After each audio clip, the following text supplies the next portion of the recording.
আসসালামু আলাইকুম guys, welcome to my YouTube channel and Facebook page. তো আপনারা মূলত প্রায় আমাকে জিজ্ঞেস করেন যে ভাইয়া আপনি মাছদের কী খাবার খাওয়ান। তো আজকে ভিডিওটা মূলত এই টপিক রিলেটেড। তো আমি মূলত আমার মাছগুলোকে দেশি খাবার খাওয়াই।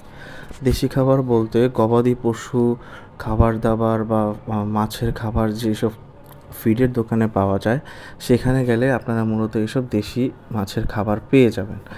এবং এই খাবারগুলো খুবই পুষ্টিকর এবং এগুলোতে প্রোটিন বেশি থাকার কারণে মাছের গ্রোথ খুব ভালো হয়। তো এই খাবার মূলত আপনারা এখন যেরকম দেখতেছেন খাবারগুলো মূলত এরকম থাকে না। খাবারগুলো এক ধরনের দানাদার খাবার থাকে, একটু মোটা দানা জাতীয়, সেগুলো আমি ব্লেন্ড করে খাওয়াই।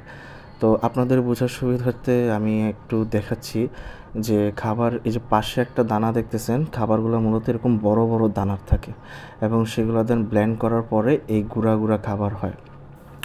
তো এই খাবারগুলো মূলত মাছের দোকানে আপনারা পেয়ে যাবেন, যেখানে গবাদি পশুর খাবার দাবার পাওয়া হয়।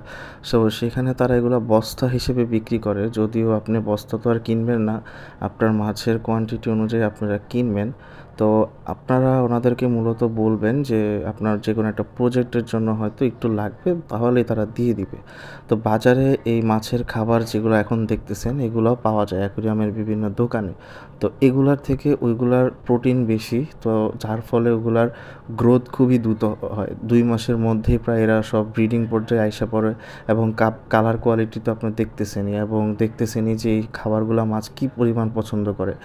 সো ওই বাজারের ওই ইম্পোর্টেড খাবার থেকে আমার কাছে পার্সোনালি এই খাবারগুলো খুব প্রয়োজনীয় বা পছন্দের মনে হয়েছে, কারণ এই খাবারের ফলে মাছের গ্রোথ বলেন, মাছের কোয়ালিটি বলেন, দেন মাছের সাইজ বলেন, এগুলো সব কিছু একদম হায়ার অ্যান্ড হায়ার হয় ওই খাবারের তুলনায়। এছাড়া দামেও অনেক কম হয়।